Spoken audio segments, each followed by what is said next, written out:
नमस्कार साथियों विद्यादान coaching classes में आपका स्वागत है। साथियों, हम पढ़ रहे हैं मास्टर कैप्सूल वीडियो।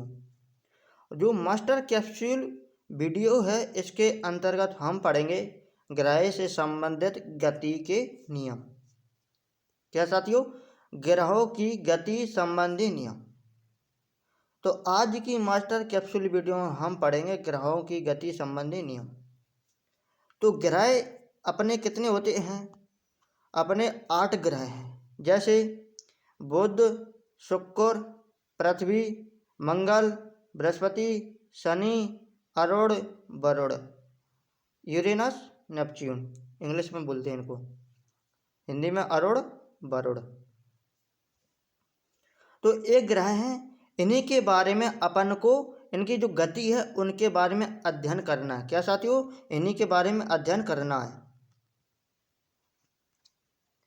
तो सबसे पहले तो बात करें कि जो इनके बारे में बताया किसने था। तो सबसे पहले आए टॉलमी साहब। टॉलमी बोले कि सूर्य चक्कर लगाता है पृथ्वी का। क्या साथियों? सूर्य चक्कर लगाता है पृथ्वी का। जो सूर्य है, जो सूर्य चक्कर लगाता है पृथ्वी का। क्या साथियों? सूर्य चक्कर किसका लगाता है? पृथ्वी का। ये किसने कहा? टॉलमी ने कहा। फिर आए कोपरनिकस। कोपरनिकस ने कहा कि जो टॉलमी है वो गलत बोल रहा है। टॉलमी है वो गलत कह रहा है। सूर्य चक्कर नहीं लगाता है, बल्कि पृथ्वी है वो चक्कर लगाती है। किसका? सूर्य का। तो कोपरनिकस ने कहा कि पृथ्वी चक्कर लगाती है। किसका? सूर्य का। फिर इसके बाद है केपलर। केपलर साहब ने कहा कि जो कोपरनिकस बोल रहा है वो सही कह रहा है। कोपरनिकस ने कहा है कि पृथ्वी चक्कर लगाती है सूर्य का। तो केपलर ने कहा कि ये सही कह रहा है, कोपरनिकस सही कह रहा है, लेकिन पृथ्वी के साथ साथ जितने भी जो ग्रह हैं वो भी चक्कर लगा रहे हैं। किसका? सूर्य का। तो केपलर ने कहा कि पृथ्वी और ग्रह हैं जितने, वो सभी सूर्य का चक्कर लगाते हैं। इसलिए केपलर ने 3 नियम दिए। कितने साथियों? 3 नियम दिए। तो आपसे पूछा जाए कि ग्रहों से गति संबंधी नियम किसने दिया, तो आपने आंसर होगा आपका केपलर। कितने नियम दिए? 3 नियम दिए। इसमें से पहला है कि टॉलमी ने बताया पृथ्वी स्थिर है, सूर्य उसका चक्कर लगा रहा है। फिर आए कोपरनिकस। कोपरनिकस ने कहा कि जो टॉलमी है वो गलत बोल रहा है। कोपरनिकस ने बोला कि सूर्य स्थिर है, सूर्य स्थिर है और पृथ्वी उसका चक्कर लगा रही है। फिर आए केपलर साहब। केपलर साहब ने कहा कि जो कोपरनिकस है वो सही कह रहा है, लेकिन पृथ्वी के साथ साथ जितने भी जो ग्रह हैं वो भी सूर्य का चक्कर लगा रहे हैं। अपन पढ़ते हैं प्रथम नियम। तो ग्रहों की गति संबंधी नियम किसने दिया? केपलर ने। कितने नियम दिए? 3 नियम दिए, जिसमें से अपन ने पहला नियम अपन देखते हैं। केपलर ने 3 नियम दिए ग्रहों की गति संबंधी नियम। पहला नियम कहा। क्या साथियों? पहला नियम। पहले नियम में केपलर साहब ने क्या कहा? पहले जो नियम है उसमें कहा केपलर ने कि जो सूर्य है, सूर्य तो स्थिर है, लेकिन जितने भी जो ग्रह हैं वो चक्कर लगा रहे हैं। किसका? सूर्य का। अब जो कैसे पथ में चक्कर लगा रहे हैं, तो ये जो चक्कर लगा रहे हैं वो एक दीर्घ वृत्ताकार पथ में चक्कर लगा रहे हैं। क्या साथियों? दीर्घ वृत्ताकार पथ में चक्कर लगा रहे हैं।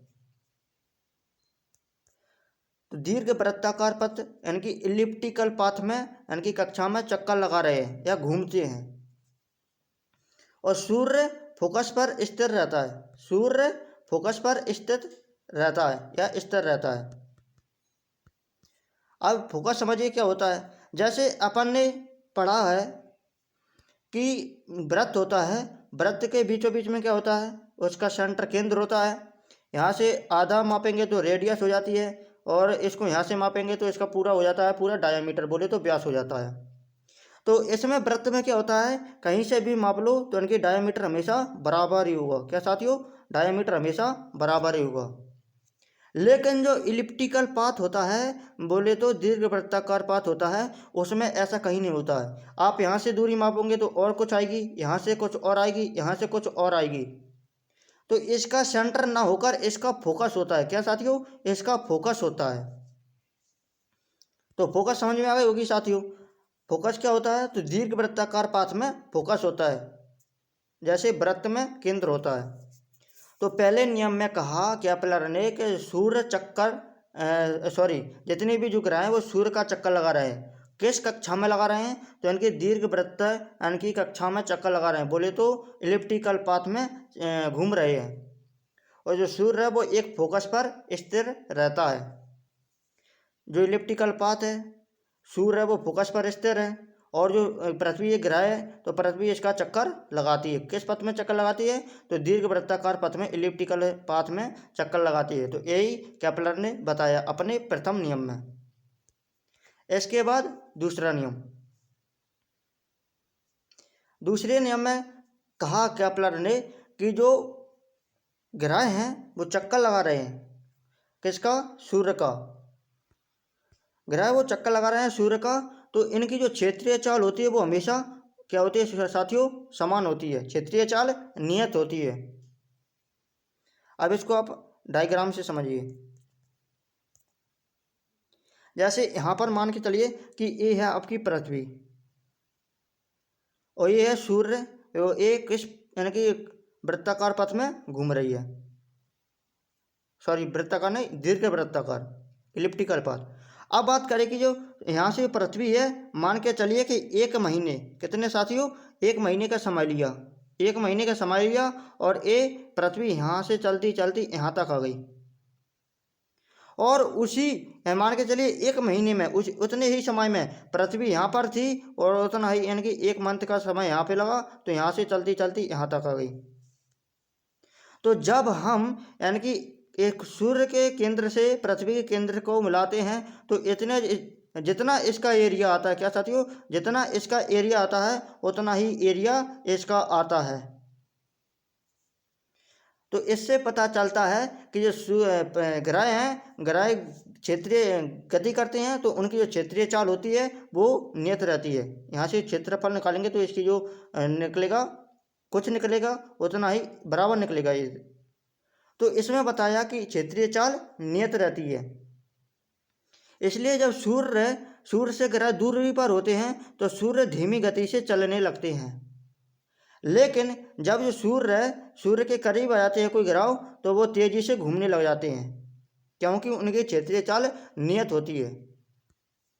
तो किसी भी ग्रह का क्षेत्रीय चाल यानी कि एरियल वेलोसिटी नियत रहता है, अर्थात समय के एक निश्चित समय अंतराल में, निश्चित के एक समय अंतराल, बोले तो एक महीने यहाँ पर लगा यहाँ से यहाँ तक जाने में, और एक महीने का समय देते हैं, तो इनकी समय अंतराल निश्चित है। ग्रह द्वारा तय किया गया क्षेत्र समान होता है, इसके द्वारा जो क्षेत्र तय किया है उतना ही इसके द्वारा यानी कि जो समान होगा।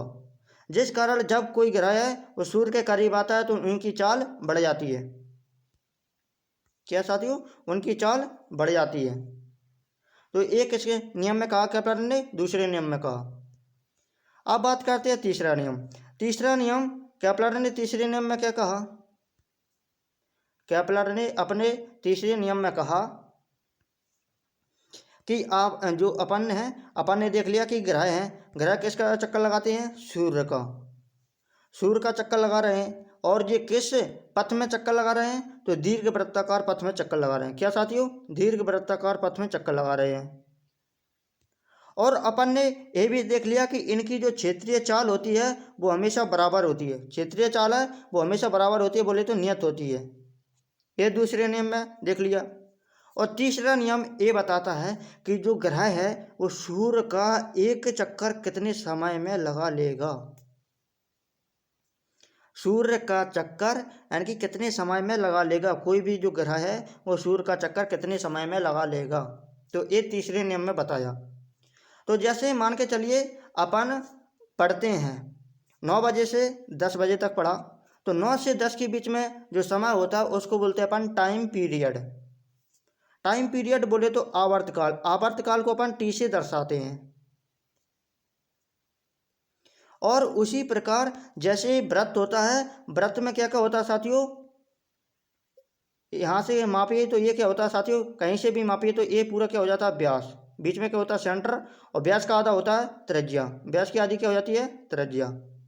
उसी प्रकार जो इलिप्टिकल पाथ होता है क्या साथियों, जो इलिप्टिकल पाथ, जो इलिप्टिकल पाथ होता है उसमें क्या होता है, त्रिज्या ना होकर उसकी फोकस होता है, क्या साथियों, फोकस होता है।